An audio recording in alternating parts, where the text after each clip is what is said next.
Gmailen barra berri bat jarri dute. Ez dakit konturatu zarete, baina hemen eskuinean badaude hiru aukera, pizka bat egutegiekin, keep eta zereginekin lotzeko.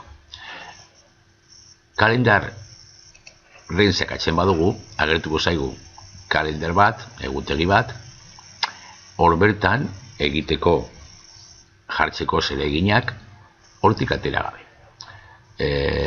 Ongi etorri, esango diogu adoz, eta hemen badaukagu ja zuzen jartzeko kalendar batean edo egutegi batean zereginak. Ikusi aldugu agenda moduan, orain dagoen moduan, horretarako sortu nahi badugu gertaera bat hemen sakatuko dugu gertaera sortu. Hau kalendarren barruan ikusiko dugu nola kodeatu kalendar, baina bera badaia jakingo duzu. Izena, hasiera eta bar. Joango gara txera, eta jartzen badugu beste ikuspegia edo egunarena bakarrik sakatu behar dugu ordu baten gainean, eta berriro editatuko dugu nahi dugun zeregina edo. Keep, ez dakit ezagutzen duzuen, baina oso erabilgarria da. Batez ere telefonoan baldin badaukazu. Eraman dituzu lotura pilo bat jarrita eta izan beti eskura bai telefonoan, bai ordenagailu honetan, bai edozen ordenagailutan, kontu horrekin logeatzen bazara eta Keep erabiltzen baduzu. Nik hemen zabadutan neukan adibidez horri bat, ikateren horria edo, eta kopiatuko dut esteka.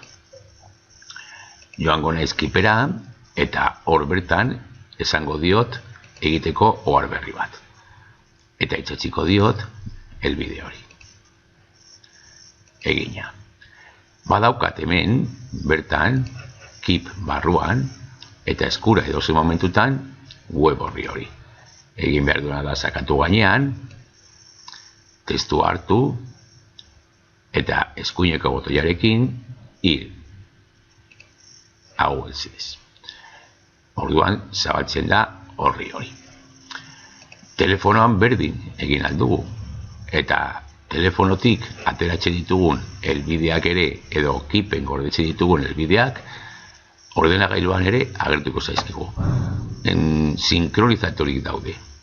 Eta ez bakarri noski ordenagailu honetan, baizik eta zure etxeko ordenagailuan, laneko ordenagailuan Keep erabiltzen baduzu kontu berdinarekin, beti izango dituzu eskura gordetzen dituzun estekak edo.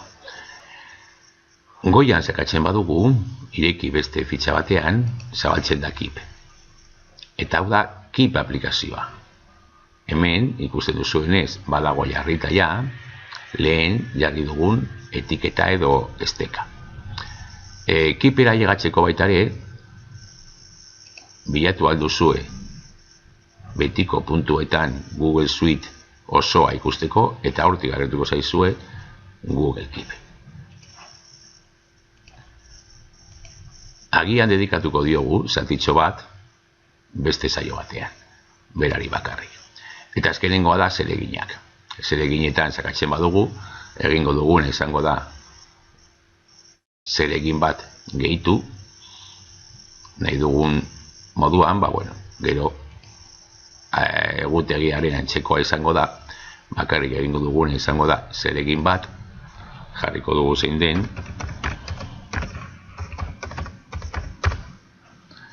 eta editatu nahi badugu, jarriko dugu izena baitare eta data edo ordu bat. Noiz izango den zeregin hori lagunekin.